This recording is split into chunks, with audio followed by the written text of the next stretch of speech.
नमस्कार। आज हम जेम्स क्लेयर की किताब एटॉमिक हैबिट्स के एक बहुत ही अहम हिस्से पर बात कर रहे हैं। ये है अध्याय 4 जो उनके पहले नियम पर है। इसे स्पष्ट बनाएं, मतलब मेक इट ऑब्वियस। हाँ, ये पहला नियम और शायद सबसे बुनियादी भी। बिल्कुल। हमारे पास इस अध्याय से जुड़े कुछ नोट्स और रिव्यूज हैं और आज हमारा मकसद है ये समझना कि अपनी रोजमर्रा के आदतों के बारे में, खासकर वो जो अपने आप चलती रहती हैं, उनके बारे में जागरूक होना क्यों जरूरी है और कैसे ये जागरूकता ही मतलब बदलाव का पहला कदम बनती है। सही कहा। और सिर्फ जागरूकता ही नहीं, कुछ ठोस तरीके भी हैं इसमें। हाँ, वही कुछ ऐसे तरीके जो सुनने में तो शायद सिंपल लगें पर असरदार हो सकते हैं। बिल्कुल। ये सोच ही अपने आप में बड़ी दिलचस्प है ना, कि हमारा दिमाग कैसे एक तरह से भविष्यवाणी करने वाली मशीन जैसा है। हाँ, वो पैटर्न ढूंढता रहता है। बार बार कोई काम करो तो वो संकेतों को पकड़ लेता है। बिल्कुल। और फिर झट से नतीजे का अंदाजा लगा लेता है। और इसीलिए कई आदतें वो ऑटो पायलट पर चली जाती हैं जब तक हम रुक कर ध्यान न दें। तो चलिए इसी को आज थोड़ा खोलकर समझते हैं। तो पहला नियम हुआ, इसे स्पष्ट बनाएं। सुनने में सीधा लगता है पर इसकी अहमियत क्या है? यहाँ कार्ल युंग का वो मशहूर कोट याद आता है, जब तक आप अचेतन को चेतन नहीं बनाते, ये आपके जीवन को निर्देशित करेगा और आप इसे भाग्य कहेंगे। हाँ, बहुत गहरी बात है ये। बिल्कुल। मतलब साफ है, अगर बदलाव लाना है तो पहले जानना होगा कि भाई बदलना क्या है। जागरूकता वो पहला स्टेप है। हाँ, और ये जागरूकता वाली बात, मतलब दिमाग ना पैटर्न्स बनाने में माहिर है। एक बार कोई व्यवहार आदत बन गया तो हम उसके बारे में सोचना बंद कर देते हैं, वो बस होने लगता है। हाँ, बिल्कुल। इसीलिए आदत बदलने की कोशिश में शुरुआती जोश या मोटिवेशन से ज्यादा जरूरी है स्पष्टता। पहले ये समझना कि असल में चल क्या रहा है। हम अक्सर इस बात को काम आंकते हैं कि दिन का कितना बड़ा हिस्सा बिना सोचे समझे निकल जाता है। एग्जैक्टली बिना सोचे समझे होने वाले कामों से भरा है।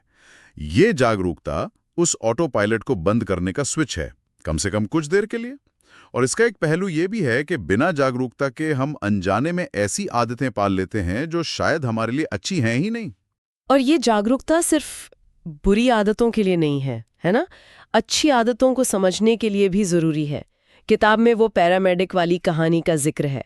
वो आदमी जो ठीक नहीं लग रहा था। हाँ, वो कमाल की कहानी है। उसने सिर्फ मरीज के परिवार वालों के व्यवहार के वो छोटे छोटे संकेतों से भांप लिया था कि हार्ट अटैक होने वाला है, जबकि उस वक्त कोई क्लासिक लक्षण दिख नहीं रहे थे। बिल्कुल। ये दिखाता है कि जिसे हम इंट्यूशन या सहज ज्ञान कहते हैं, वो असल में क्या है? वो है अनजाने में सीखे गए बहुत सारे छोटे छोटे संकेतों के पैटर्न को पहचानने की क्षमता। अच्छा, तो ये कोई जादू नहीं बल्कि पैटर्न रिकॉग्निशन है। हाँ, काफी हद तक। और यही सिद्धांत हमारी आदतों पर भी लागू होता है।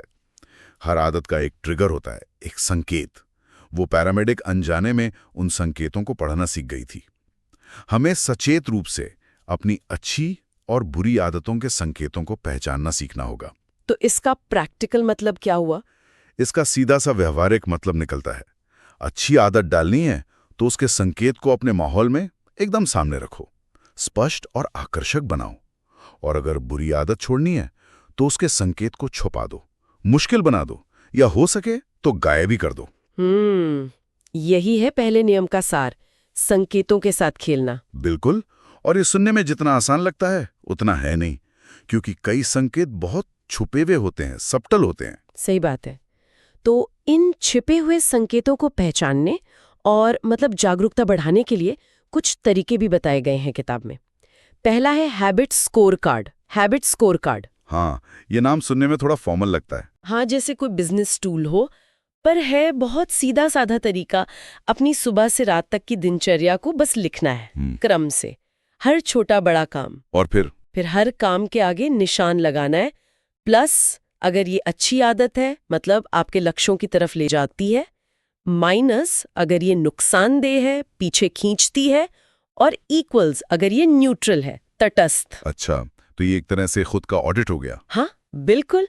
और इसे आज ही करके देखा जा सकता है, बहुत मुश्किल नहीं है। हाँ, और इस स्कोर कार्ड का असली फायदा ये नहीं कि ये आपको बताएगा कि क्या अच्छा है क्या बुरा, वो तो शायद आपको पहले से पता हो। हाँ, वो तो है। इसका असली फायदा है वो आपको उन आदतों के बारे में सोचने पर मजबूर करना जिन्हें आप नोटिस ही नहीं करते। अच्छा, वो जो ऑटो पायलट पे चलती हैं। एग्जैक्टली। और वो इक्वल्स वाली आदतें जो तटस्थ लगती हैं, वो खास तौर पर देखने लायक होती हैं। क्या वो वाकई तटस्थ हैं या कहीं उनमें कोई छुपा हुआ माइनस तो नहीं? ये दिलचस्प पॉइंट है। हाँ, ये हमें अपनी रोजमर्रा की कहानी का एक तरह से निष्पक्ष नैरेटर बनने में मदद करता है।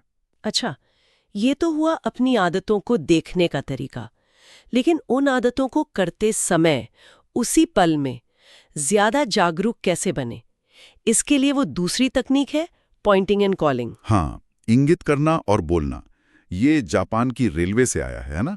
हाँ, वहीं से, जहाँ कर्मचारी सुरक्षा बढ़ाने के लिए महत्वपूर्ण कामों को करते समय उन पर उंगली उठाते हैं और जोर से बोलते हैं। ये सुनने में थोड़ा अजीब लग सकता है शायद शुरू में, पर मनोवैज्ञानिक तौर पर बहुत शक्तिशाली है। कैसे?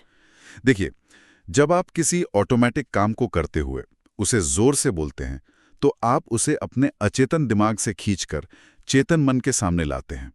ये उस ऑटोपायलट वाले लूप को एक तरह से तोड़ता है। अच्छा, जैसे कोई उदाहरण? मान लीजिए आप बिना सोचे फोन उठाकर सोशल मीडिया स्क्रॉल करने लगते हैं, जो हम सब करते हैं। हाँ, अक्सर। अगर आप उस वक्त जोर से कहें, मैं अब अपना फोन उठा रहा हूं ताकि सोशल मीडिया देख सकूं और काम टाल सकूं, तो अचानक वो काम उतना ऑटोमेटिक नहीं लगेगा। आपको एक पल मिलेगा सोचने का कि क्या आप वाकई ये करना चाहते हैं। हाँ, ये तो है। वो क्रिया थोड़ी सचेत हो जाएगी। जा अच्छी आदत के लिए भी इसका इस्तेमाल हो सकता है। बिल्कुल, जैसे रात को सोने से पहले बिस्तर के पास किताब रखते हुए कहना, मैं ये किताब यहाँ रख रहा हूं ताकि सुबह उठते ही इसे पढ़ सकूं।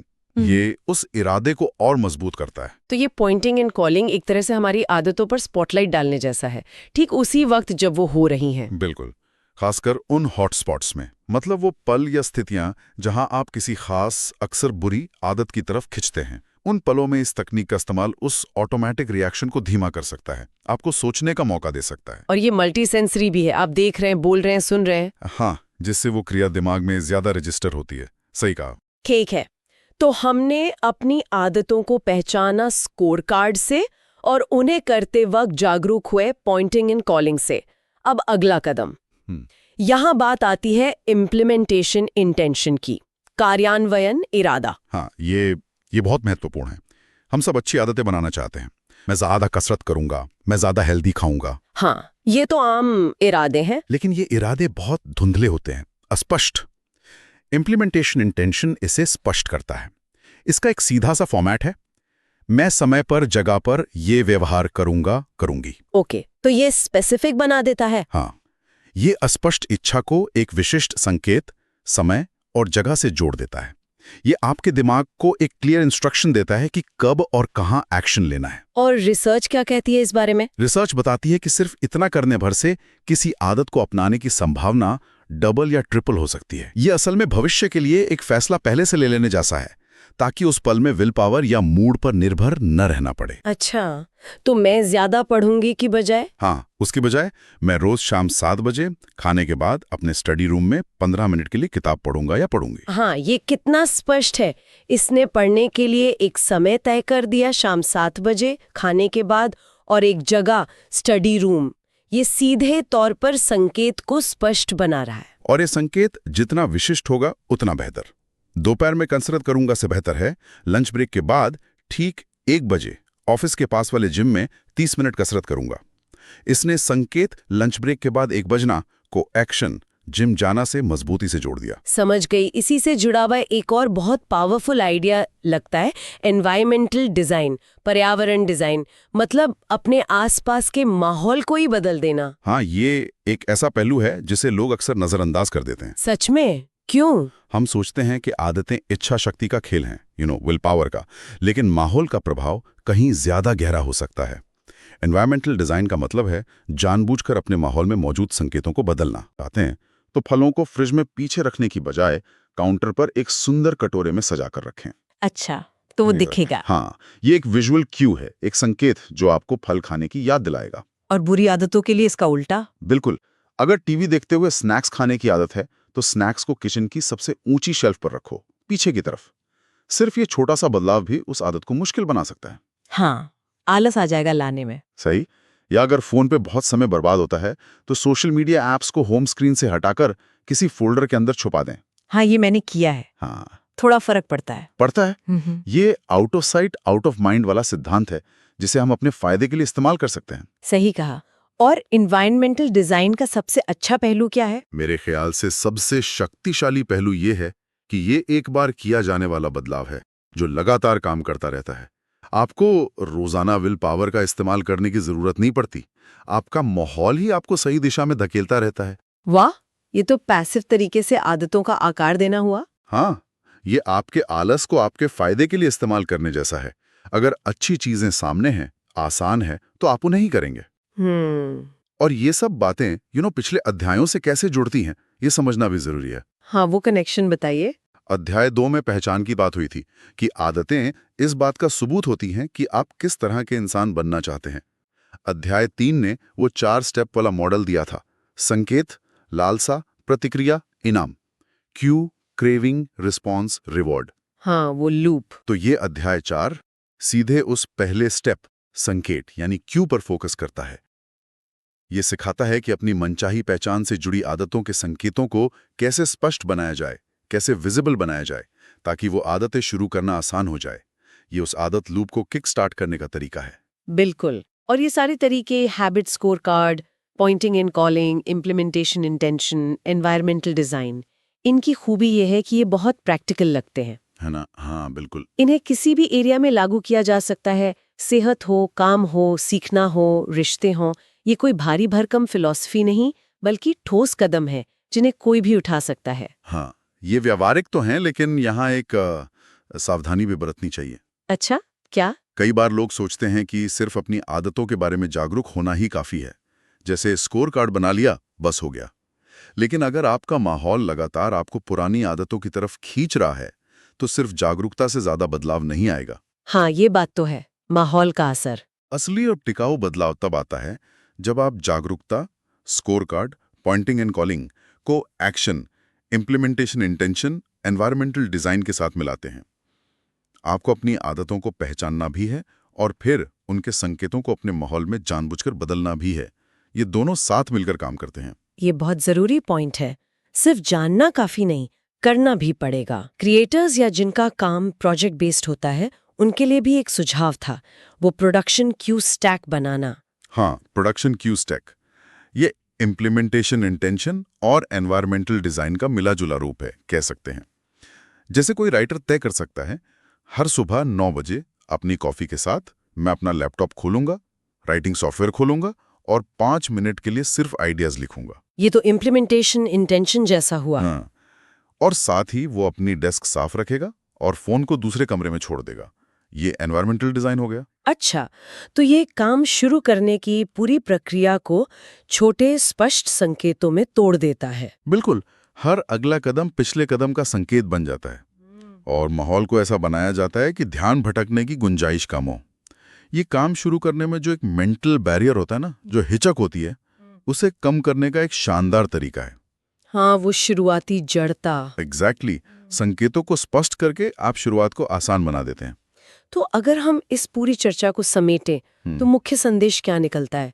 मुझे ऐसा लग रहा है कि बदलाव की यात्रा जो है, वो दृश्यता से शुरू होती है, विजिबिलिटी से। हाँ, पहले देखना होगा। हमें पहले अपनी ऑटोमेटिक आदतों को देखना और समझना होगा, फिर अच्छी आदतों के संकेतों को जानबूझकर स्पष्ट बनाना होगा, सामने रखना होगा, आकर्षक बनाना होगा, जबकि बुरी आदतों के संकेतों को छुपाना होगा या मुश्किल बनाना होगा। एकदम सही कहा। और इसके लिए हमने हैबिट स्कोर कार्ड देखने के लिए, पॉइंटिंग एंड कॉलिंग पल में जागरूक होने के लिए, इम्प्लीमेंटेशन इंटेंशन कब और कहाँ करना है ये तय करने के लिए, और एनवायरमेंटल डिजाइन माहौल को अपने पक्ष में करने के लिए जैसे टूल्स की बात की।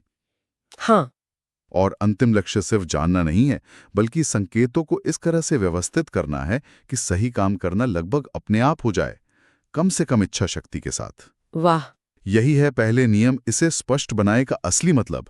शुरुआत को इतना आसान बना देना कि आप उसे करने से खुद को रोक ना पाएं।